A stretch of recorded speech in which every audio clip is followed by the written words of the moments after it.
The kitchen is a place where we make memories. For a lot of us, it's a place that allows us to be creative. Or perhaps we spend a lot of time in the kitchen simply out of necessity. But whatever it is, today we're going to be discussing a few different strategies that we can try to implement in the kitchen that will allow us to be able to manage our symptoms, to be able to care for the things that we both love and enjoy.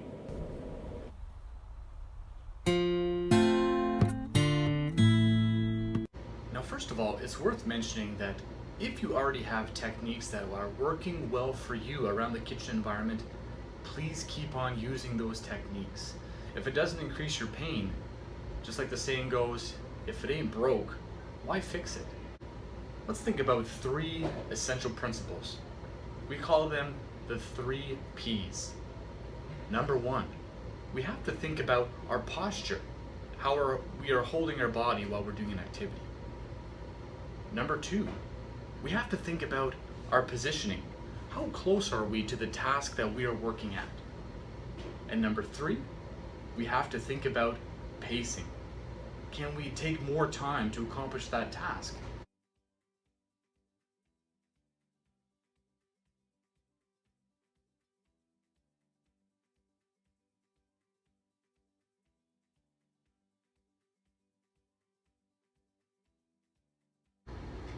Now, perhaps this kitchen does not look like the one that you have at home, but there are some things to consider no matter what our layout looks like. First of all, we have to think about where items are located throughout our kitchen. So if there's things that we use most often, we want to put them in locations that it's easy for us to access. For example, if we have a slow cooker that we use at least once a week, then do we always tuck it far down underneath everything else? Or do we put it somewhere where we can access it easily?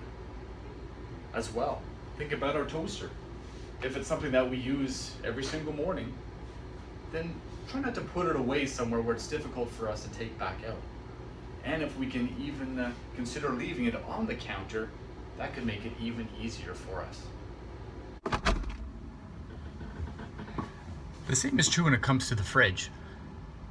The things that we use often, don't put them at the back of the fridge. Put it somewhere where you can access it easily, perhaps on the door or at the front of the fridge. That way our body is not put out of position.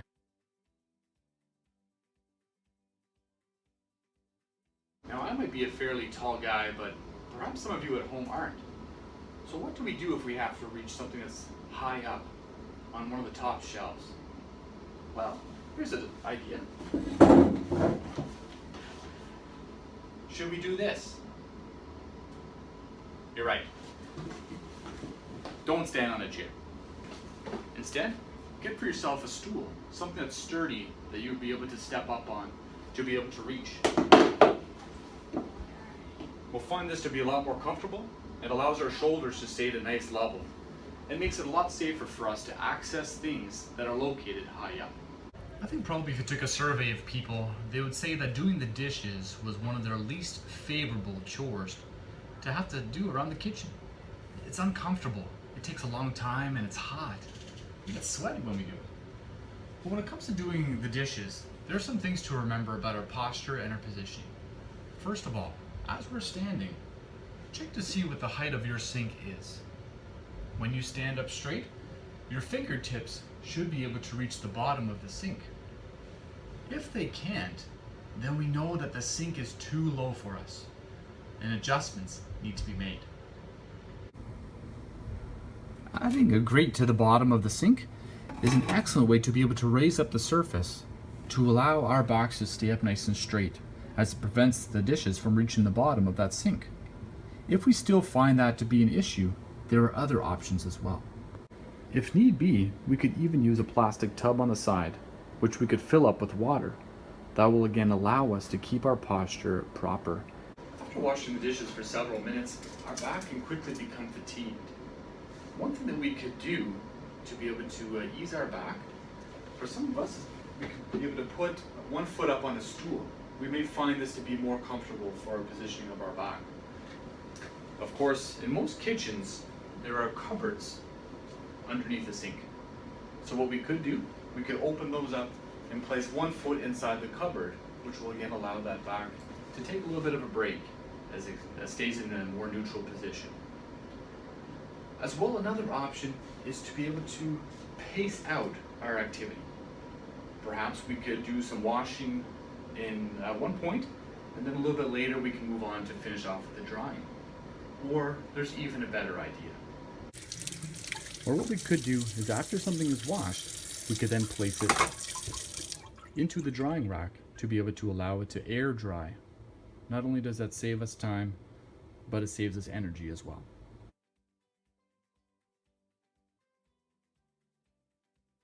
I don't know about you, but I'm getting hungry. Let's say I wanted to make some pasta. What would be the first thing that I would need? That's right, I would need to put some water on the stove and start to get it boiling.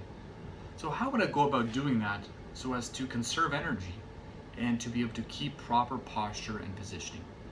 Let's see how. For many people, kneeling down to get something out of a bottom drawer is simply not an option. It's just too difficult. Perhaps our knees can't support it, perhaps it's hard in our back. We just don't have the strength to get ourselves back up. So then, what are some other ways that we could do this? Well, just give me a second here. I'll show you. One second.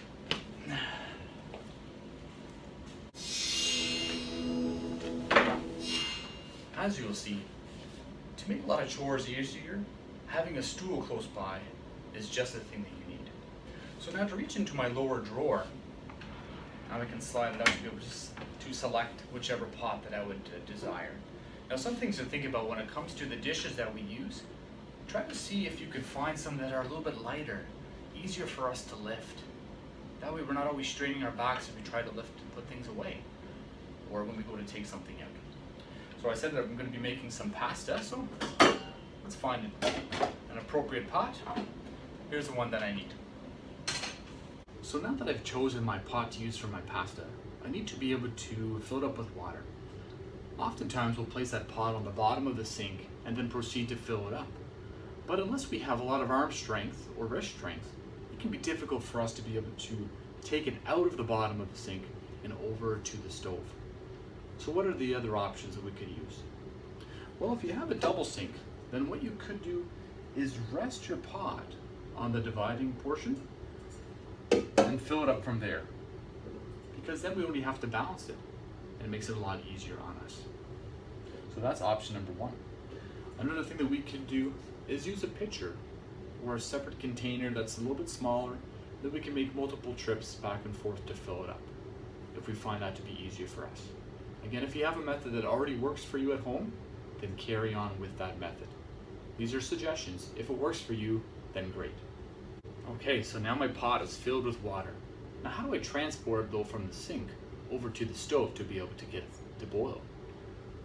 Well, there's some different ways that we could. Oftentimes we try to carry pots like this, perhaps with two hands, we're holding it.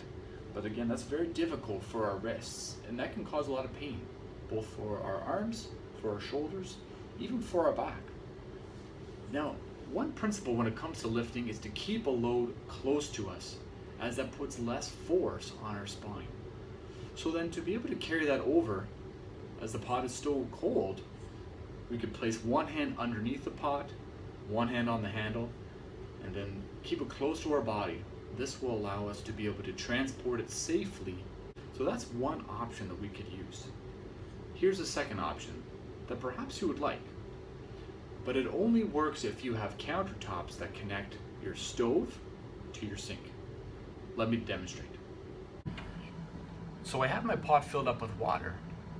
So what I'm going to do now though, I'm going to slide it across the countertop over to the stove. So if I'm not worried about anything scratching, I can simply leave the pot on the countertop. But if I am a little bit concerned, I could always place something like a towel or a doily underneath. Maybe I'll use one of these ones here.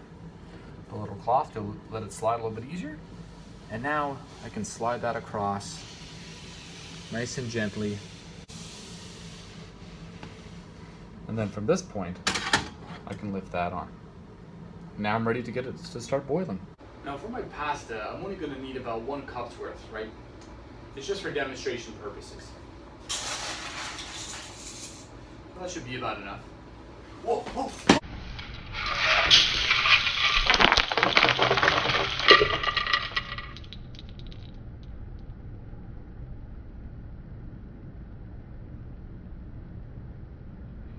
What have I done? I'm so embarrassed. I just spilled all my pasta all over the floor. What am I gonna do? I have bad knees. I have a bad back. I'm in pain. What could we do? Well, we could get the vacuum. Or probably some of you are thinking that you have a pet. Maybe your pet could just eat them. This is true if that's the kind of diet that you want your pet to have, dried macaroni. But there are other options. We could use something like this. A long-handled dustpan along with a broom. This allows us to be able to clean up that mess without having to bend over. That makes it a lot easier on us. For some people, what they'll do is if they know that they're going to be coming back with the vacuum afterwards, then they'll simply sweep everything into a designated spot where they can remember, and then they can come back later on to be able to pick it up. Because perhaps at that moment in time they're not able to, but this way nothing gets missed. They know where to get it. Now let's pretend like the pasta is finished cooking. Now what can I do to be able to return that pot back to the sink? To keep myself safe, to watch again my posture and my positioning, and to ensure that I don't waste my food. I worked hard at this. So one thing that I could do if I find that the weight of the pot with the pasta in it is too heavy for me, I could scoop out the pasta perhaps using a utensil like this, a pasta spoon, which allows me to scoop out what I need. That will lighten the load. Then I can wait for the water to cool down before I return it back to the sink. So that is an option. Another thing that I could do is I could use that same method that I used before, where I could put it over onto that doily or that cloth that's on the countertop, and then I could be able to slide that around over to the sink to allow myself to have a nice opportunity to pour it into the colander or the strainer in the sink waiting for me. So that also is an option that we could use. But let's say I don't have a countertop that connects the stove to the sink. Then I could do this. So let's bring that pot back. I'm gonna put on an oven mitt. So again, just as that method that we tried before, I have one hand underneath, I have one hand on the handle. I keep it relatively close to my body, of course making sure that I don't burn myself. And then now I can transport that safely over to the sink. So now what we're gonna do, we're gonna put the strainer in the sink. And to make it easier again on our backs, instead of trying to struggle about trying to carry it and risk spilling it this way, because again, that's putting a lot of force through our arms as we're doing that. Instead, I'm gonna keep the pot resting on the side of the sink, and I'm just going to use my balancing act here. I'm gonna balance that pot on the edge, so that way I can pour it now safely into the strainer in the sink. So again, I'm reducing the amount of energy that I'm using, and I'm making it a lot safer for me to be able to do so. So always think about the adage, don't work harder, work smarter. That's the way to do it. Wait a second, let me do that shot again. Oh yeah, look at that. Let me do that shot again, look at those guns. Wait, is the camera still on? Wait, turn that off, turn that off.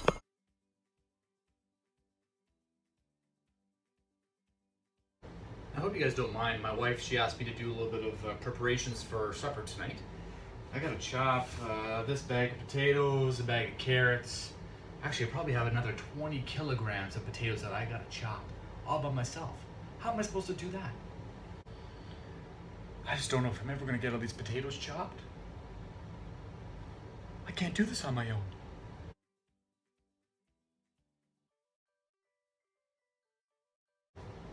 So, I got my cutting board, I got my knife. So I need to try to choose a surface that's gonna allow me to keep myself upright. So they're gonna allow my back to stay straight. I already have problems with my posture as it is. So I wanna try to choose a work height that's gonna allow me to stay nice and tall. So take a look at your counter space. If you find that it's causing you to slouch forward, then we can see that it's too low. Ideally, you want your counter space to be about 6 to 8 inches below your elbow height. If it's too high, then what you may need to do is bring a stool to be able to stand on. If we find it too low, we're going to need to build up our work surface. How can we do that? The joy of cooking. So what I'm gonna do, I'm gonna take my cutting board, I'm gonna place it on top of one of my favorite books, The Joy of Cooking. So by placing that underneath, it increases the work height and allows me to keep better posture and positioning. An excellent idea. Or else if you have multiple cutting boards, you can simply place them on top of each other. That's another way that you could do it too. Whatever works best for you. But you know, after a few minutes, you may find that chopping, even at the right height, is still making you tired. Perhaps your legs are getting fatigued. Maybe there's some other pains that are starting. So this is where we think about the term pacing. So some options are chopping up everything in the morning and then doing the rest of the food preparation later in the afternoon, right before dinner time. Some people as well will use chopped vegetables versus fresh ones. Pre-chopped vegetables, which you can buy at the store. As well, some people will have somebody else do the chopping for them.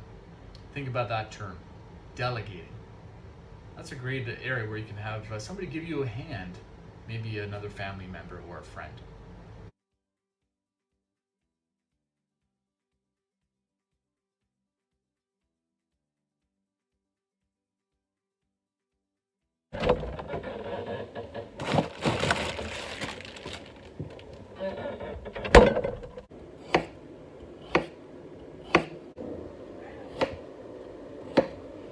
Standing up the chopped vegetables can be quite exhausting after a long period of time. Imagine if you have a number of different vegetables that you have to chop up, it's going to take a lot of our energy. So what we could do instead of standing up the whole time, because we know our back can easily fatigue and our symptoms may start to increase, what we can do is try to create another space that will allow us to be able to sit down while still accomplishing that same task, to give our larger muscle groups a chance to be able to recover and to recuperate for the next activity that we have to carry out. We can try this. So if we feel like we can't stand anymore at that one area, what we can do is sit down to do the chopping. So we could always move over to the kitchen table. That's a great option. Many countertops already have a chopping board installed by means of a drawer that you can take out to chop up your vegetables further. But if we don't have that luxury, we could try this option instead. So I've already started chopping up my carrots here, but what I could do if I have a large enough cutting board is place that over top of our utensil drawer or another drawer in the kitchen. Because now I have a surface that's a little bit lower. So now what I can do, I'm sitting on a stool, I can pull it up right underneath. This allows me to be able to rest a little bit. I'm not standing up anymore, I'm sitting down. I'm able to recuperate, give those larger muscle groups again that chance to recover while still carrying out the task that I need. Plus what it's done is really give me that extra area that I can work with to be able to prepare my meal for myself or for my loved ones. So this could be an option that we try to put into place at home. So now I have a work surface that's more appropriate to my height. I've customized my own kitchen. Yes, who needs $10,000 kitchen renovations to customize it? All we need is a cutting board and a little ingenuity. And once my legs feel like I can stand up again, I can again change my position. So the key is really again pacing out our activities.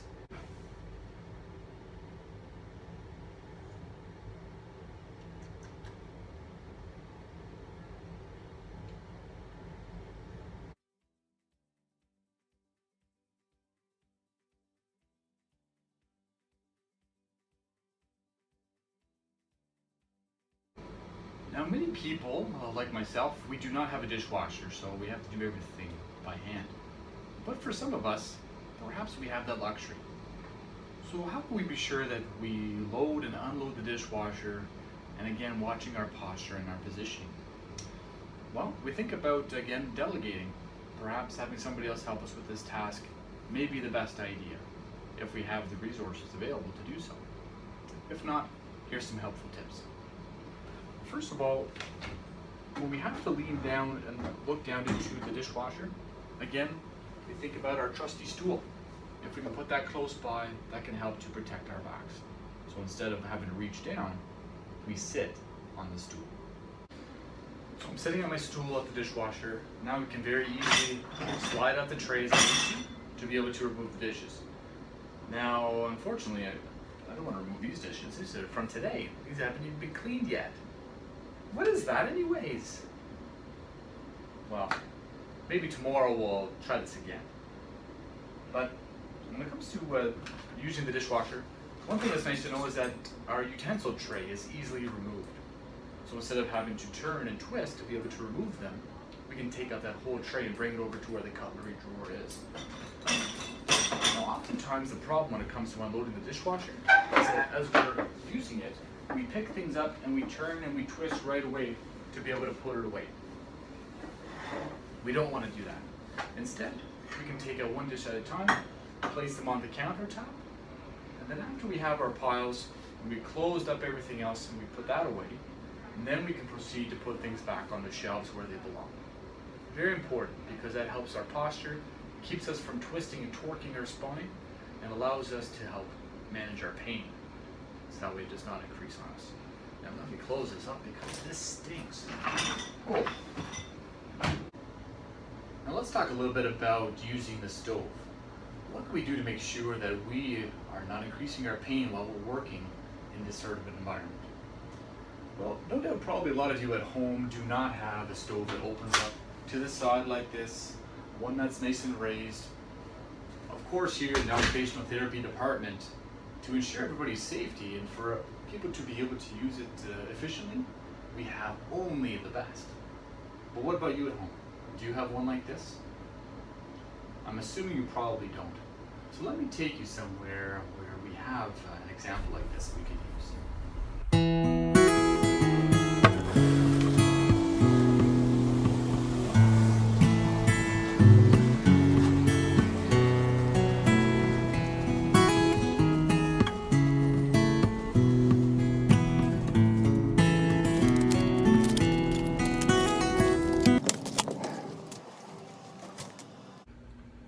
So this stove here is a little bit more like what we would have at home for most of us. So notice that it opens up from the front. So what can we do to ensure that we keep our posture and positioning appropriate so that way we don't hurt ourselves or make our pain any worse? Perhaps you know this already, but in every single oven, the way that the rack is built is that there's a curve at the back of it so that it can slide out and yet still maintain stability. So notice here, if I slide out my oven rack, that allows me an extra 10 or 12 inches to be able to rest my tray on. So let's say if I was putting in a heavy turkey or if I was putting in a casserole dish, it would make it a lot easier by pulling that rack out. So we could use something if it happens to be really hot, something like this, a wooden oven rack puller. Just imagine what life would be like if you had one of these babies. So this can allow us to be able to pull it out when it's hot and also be able to push it back in. Hopefully with a little bit more ease than that. Now another thing that we need to consider, as mentioned before, is the size of the dishes that we use. So again, do we need to have that large roasting pan for that turkey? Can we get a smaller one? Or perhaps even just buying the turkey breasts to be able to cook that way? Would that be easier for us to be able to manage? Or if we're making a lasagna, can we, instead of using a big casserole dish, can we instead use 2 little ones? That small little change can make a world of a difference. So it smells like my food is almost ready. So I'm going to take that out now. So after I put on my oven mitts, what I'm going to do, I'm going to ensure that my base of support is a little bit wider than normal, because doing so helps disperse the weight more evenly and helps us prevent injury. So I'm going to widen my base of support, 1 foot in front, 1 in back. Now as I open up that oven door, I'm ready now. So let me grab my trusty oven rack puller. If you don't have something like this, even like a long spoon or something that's not going to melt from the heat would be ideal. Use that to pull up that rack a little bit further. So already I've made it a little bit easier for my body to handle. So again, with a wider base of support. Now oftentimes when we go to lift up something, we tend to twist and turn to put it where we have space. But make it easier on yourself. Set up for yourself a cork board, whatever you need in front, to be able to rest it on. That way you don't have to twist and turn or go very far and thus risk hurting our backs. So we lift it up nice and gently. We'll put it on the stove. Close that back up. Let's take a look what I got here. Some delicious turkey.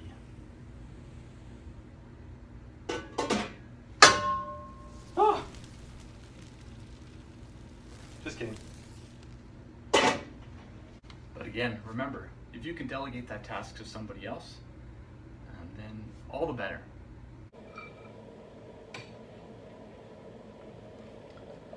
So then, whether we like to spend time in the kitchen out of necessity or because we enjoy cooking, whatever it is, may we put into practice some of the suggestions that we learned about today to be able to better manage our symptoms.